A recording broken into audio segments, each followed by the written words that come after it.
Este vídeo faz parte da série Empresas e Patrões Cúmplices da Ditadura, que mostra as violações de direitos cometidas pela Aliança Empresarial Militar que governou o Brasil de 1964 a 1988. Muitas empresas continuaram violando direitos e conspirando contra o sistema democrático brasileiro.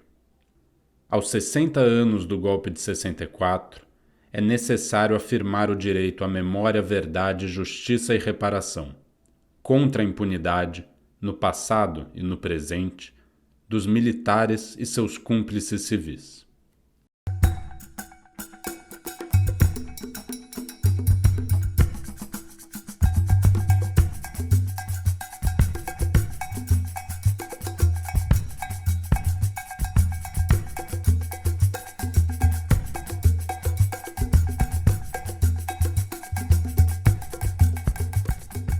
A história do grupo empresarial alemão Mannesmann remonta ao século XIX, com a invenção de método para a fabricação de tubos de aço sem costura.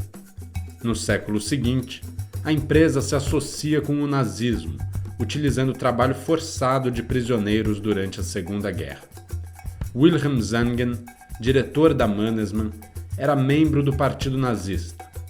Preso em 1945, cumpriu 4 meses de pena e logo voltou ao comando da empresa, onde ficou até 66.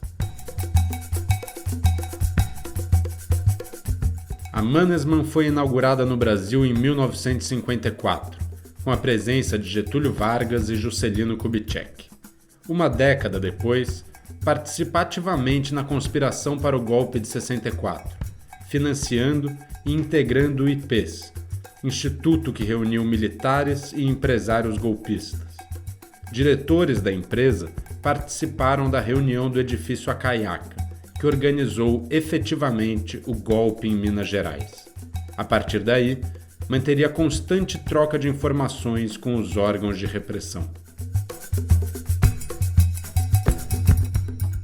Tayara Lemos coordenou pesquisa sobre as violações cometidas pela Mannesmann em cumplicidade com a ditadura empresarial militar e relata os métodos utilizados para reprimir e controlar os movimentos de trabalhadores, que assim mesmo organizaram greves em 68 e 79.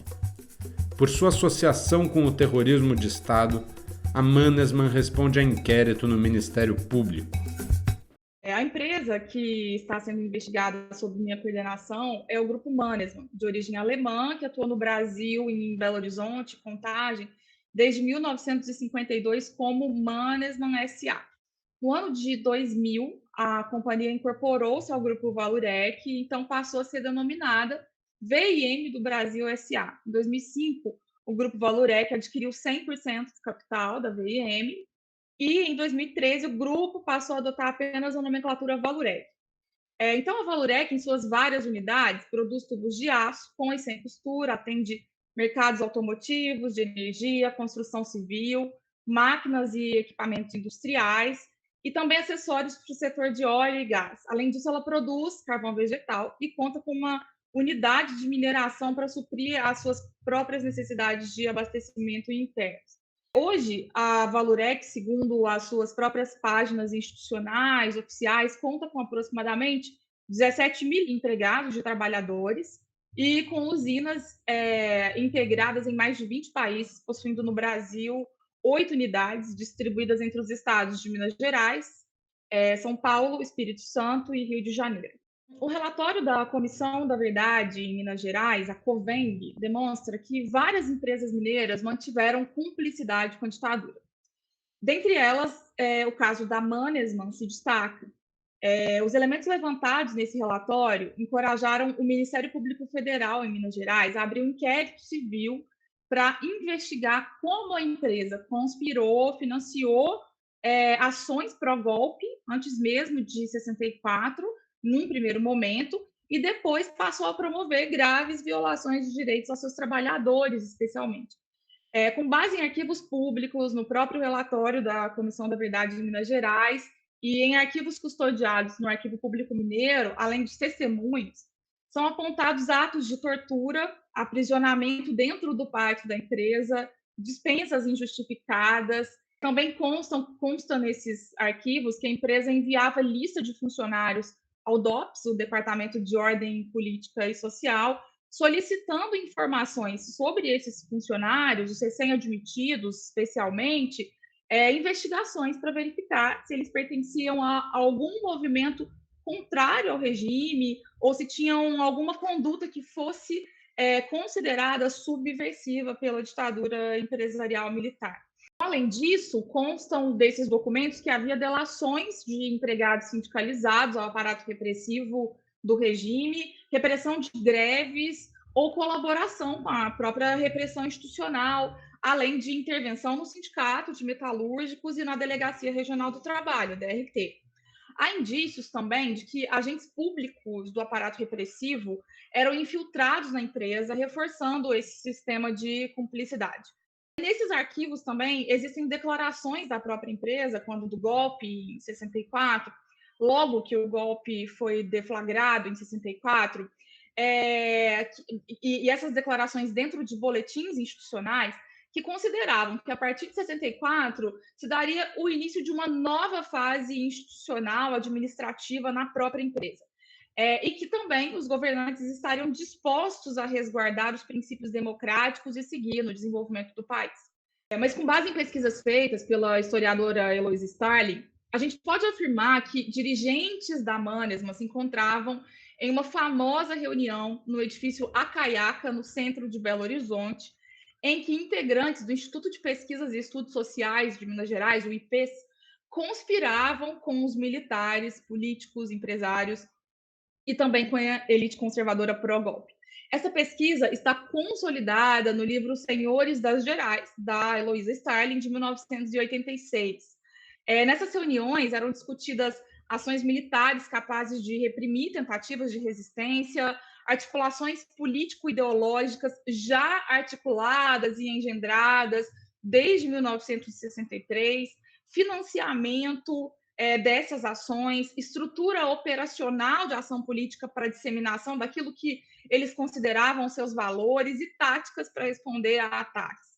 Além disso, jornais que circulavam de forma clandestina entre os operários, como um famoso jornalzinho da empresa, da empresa não, né, dos sindicatos e dos trabalhadores, chamado o Bodoc, que também pode ser encontrado em arquivos públicos, relatam que quando os operários faziam greves ou paralisações mais curtas, interrompendo os trabalhos na fábrica, os patrões mandavam soltar os operários presos e paravam de perseguir.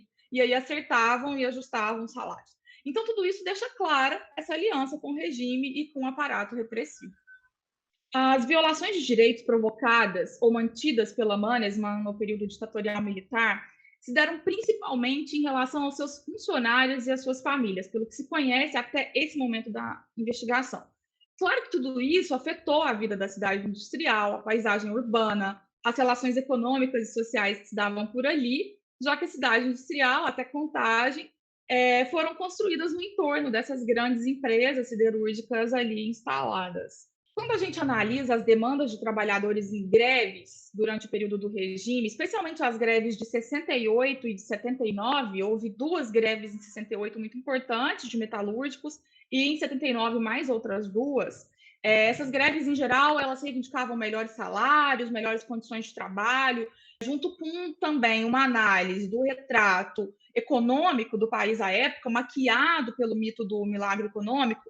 Nós podemos concluir que não apenas a Mannesmann, mas praticamente todas as grandes empresas que colaboraram com o regime ou dele foram cúmplices ganharam muito com essa cumplicidade, com essa aliança.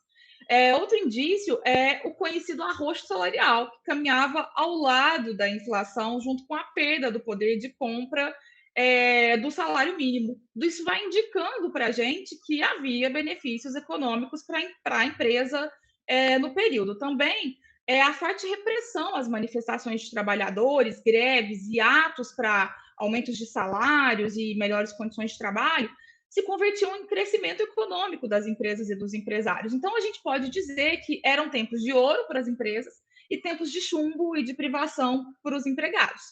A aliança de empresas na cidade industrial, em Belo Horizonte, Contagem, onde ficava a Mannesmann com a ditadura, tem a ver com essa obtenção de benefícios econômicos, fiscais, facilitação em financiamentos, possibilidades de participação nas deliberações políticas, mas também com a história do sindicalismo na cidade industrial, que amedrontava as elites econômicas da região, já que desde o final dos anos 50 e início dos anos 60, vinha pautando, por meio de greves e paralisações, melhores condições de trabalho, mas também as reformas de base que tinham sido propostas por João Goulart.